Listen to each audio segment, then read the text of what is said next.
Good morning, Tigers. Happy St. Patrick's Day here, live from Osuna. Principal Myers is here with a very special guest. First and foremost, I'd like to give a huge shout out to all of our custodians, Mr. Mark, Mr. Juan, Mr. Ray. We are super appreciative of all the hard work they're doing to keep our school clean and making sure that when we come back to school, hopefully sooner rather than later, we are healthy as can be and our school as clean as can be. So, without further ado, I have a special guest to introduce our special St. Patrick's Day book. Tigers, say good morning to Mr. Mark. Good morning, guys. Today's book is St. Patrick's Day in the Morning. St. Patrick's Day in the Morning. I'm going to hand it back to Principal Myers. Here we go. All right, it's time to do some reading. Thank you, Mr. Mark. You're welcome. Boys and girls, you should smell the school. It smells like Clorox. It's clean as can be. And again, we thank our custodians. Go Tigers. Woo woo! All right, here we go for our story today. Thank you, Mr. Mark. You're welcome. All right, St. Patrick's Day in the Morning. This story is written by Eve Bunting, and the illustrations are by Jan Brett. Here we go.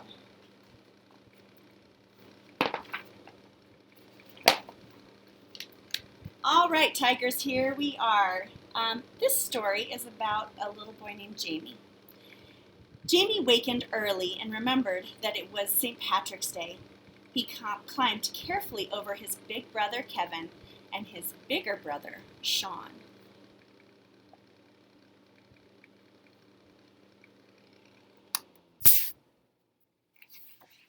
Sorry about that. I hit the laptop.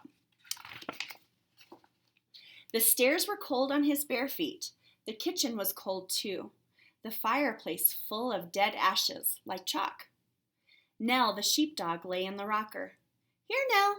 Jamie tried to snap his fingers the way Sean did. Nell uncurled herself from the cushions. Jamie sat in the warm spot where she'd slept. St. Patrick's Day in the morning. The green sashes were laid out on the table. The big one was his dad's. The next biggest was Sean's. The next biggest was Kevin's. Their fringes were crusted with gold. There was no sash for Jamie. It's not fair, Nell, Jamie said. I want to walk in the parade too. They say I'm too small, that I couldn't get to the top of Acorn Hill. But what do they know?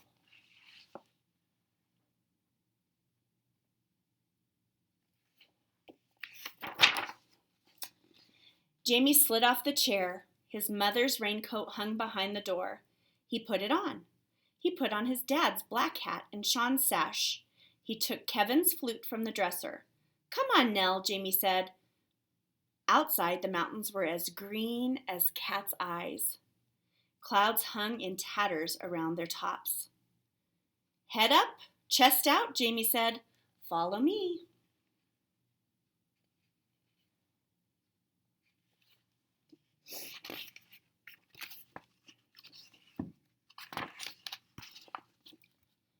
They marched down the street. None of the chimneys were smoking yet. Milk bottles stood on front steps, waiting to be let in. Kit Kelly's donkey put her head over the gate. A happy St. Pat's to you, donkey dear, Jamie said. He lifted his hat the way his dad did to the ladies. Kit Kelly's donkey curled her lip. Silly donkey, Jamie said. What do you know? The sky was the color of his mother's pearl brooch, the one she wore on Sundays. Do you all know what a brooch is? A brooch is something that's really like a really beautiful pin that you might wear, a really special, something that you wear for special occasions.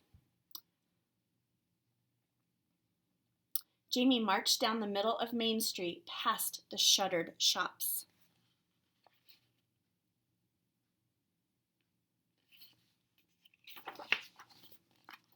Barney the baker was a white blur behind the window. There was a whiff of bread baking. Nell turned her head towards the smell and drooled. Come on, Nell, Jamie said. Hubble the hen man trundled his wheelbarrow along the footpath. His eggs were piled in it, all brown and white. Good morning to you, Jamie said. I see your hens are laying well. It's the sweet corn and the sweet talk I feed them, Hubble said. Pick yourself an egg, Jamie. Jamie took a brown one off the top. It was still warm from the hen.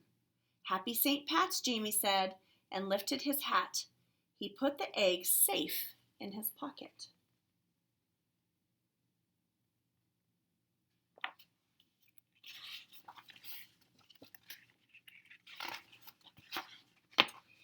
Jamie and Nell walked under the arches that spanned the street. Jamie wet the end of the flute with spit like Kevin did. Then he blew on it, and oh, the sound he made! He puffed his cheeks. His fingers danced across the wind holes. Nellie howled and put her tail down. Silly Nell! And what did she know? Mad old Mrs. Mulligan threw open her window and leaned out. "Save us all!" she yelled. "It's the terrible noise you're making, Jamie Donovan." She banged her window shut. That mad old Mrs. Mulligan, what did she know? Mrs. Mulligan's big red rooster cock-a-doodle-dooed from the roof. His wattle rattled and Nell howled again. It was as good as a chorus to go with the music. Jamie was sorry there was no one to hear but mad old Mrs. Mulligan.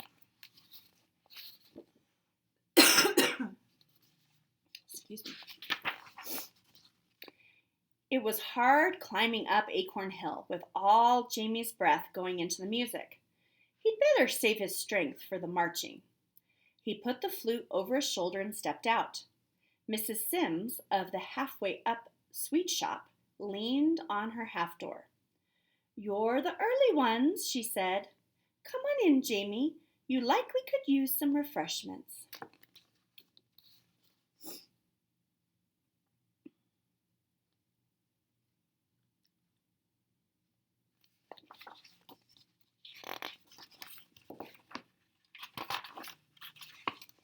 Jamie's head came to the level of Mrs. Sims' counter. Bottles of ginger ale stood on it. When she looked through them, everything was orange. When he looked through them, everything was orange. Mrs. Sims gave him a bottle all to himself. She gave him a bun with a cherry on top, too. Nell let her tongue hang out and begged nicely. Mrs. Sims threw her 2 jelly beans. Jamie ate his bun. He put the ginger ale bottle in his outer pocket, the one that wasn't carrying the egg.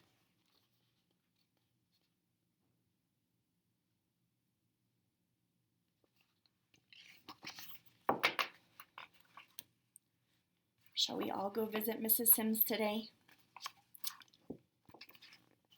"Here's a wee flag for you too," Mrs. Sims said.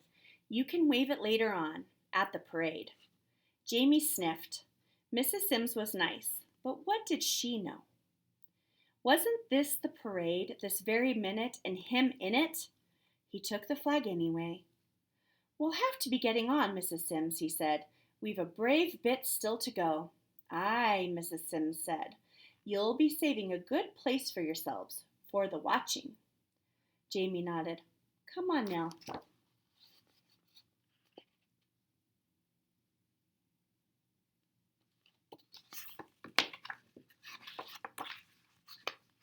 The flute was getting awful heavy on Jamie's shoulders. He held the bag out in front of him. It was a very small flag, but it felt heavy too. "Don't be giving up now, Nell," Jamie puffed. "We're nearly there." They turned the sweep of Acorn Hill, and they were there. Jamie stopped. "Look, Nell."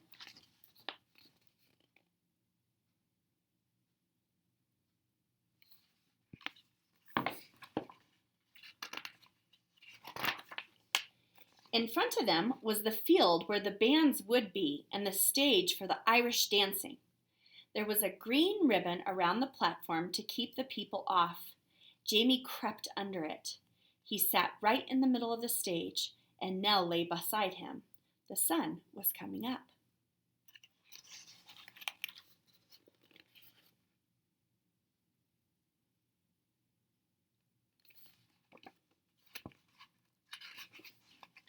Jamie took the cap off his ginger ale and drank. He poured some in his hands for Nell.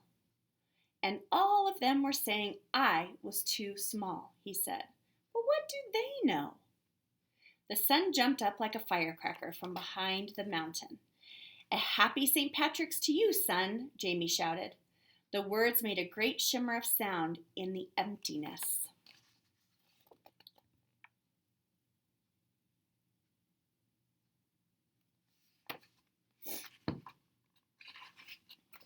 Jamie pushed Nell's head from his knees and stood up. The last drop of ginger ale was gone from the bottle. He stuck the green and yellow flag in it. Then he put the bottle right in the middle of the stage. See, he told Nell, that means we were here first. We did it, no matter what they said. Now we can go on home. It was easy going down Acorn Hill. There was nothing to it at all. The town was waking up. Some of the chimneys were smoking. The milk bottles had been let in, but Jamie's own house was still asleep.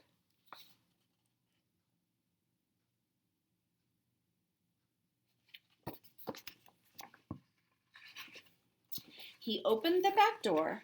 The clock tick-tocked. The turf ashes lay in their white drifts. Jamie took off his mother's coat. He set Hubble's egg on the table. He climbed in the rocker, and Nell jumped beside him. He laid the flute across his knees and closed his eyes. Oh, the music he'd made. They'd not hear the likes of it all day. And wait till they saw the flag, the mystery of it. They'll be wondering that there would be. There were feet coming down the stairs, but his eyes were too heavy to lift and look. "Oh, our Jamie!" Kevin's voice was soft. "Sound asleep, and with the sash and the flute and our dad's black hat. Are you sad now? And you not being big enough to walk the parade?"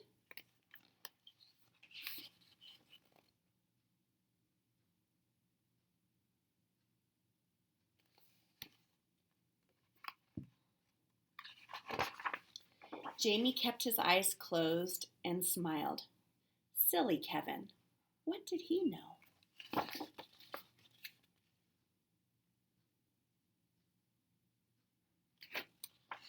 All right, Tigers, that's our story for St. Patrick's Day morning.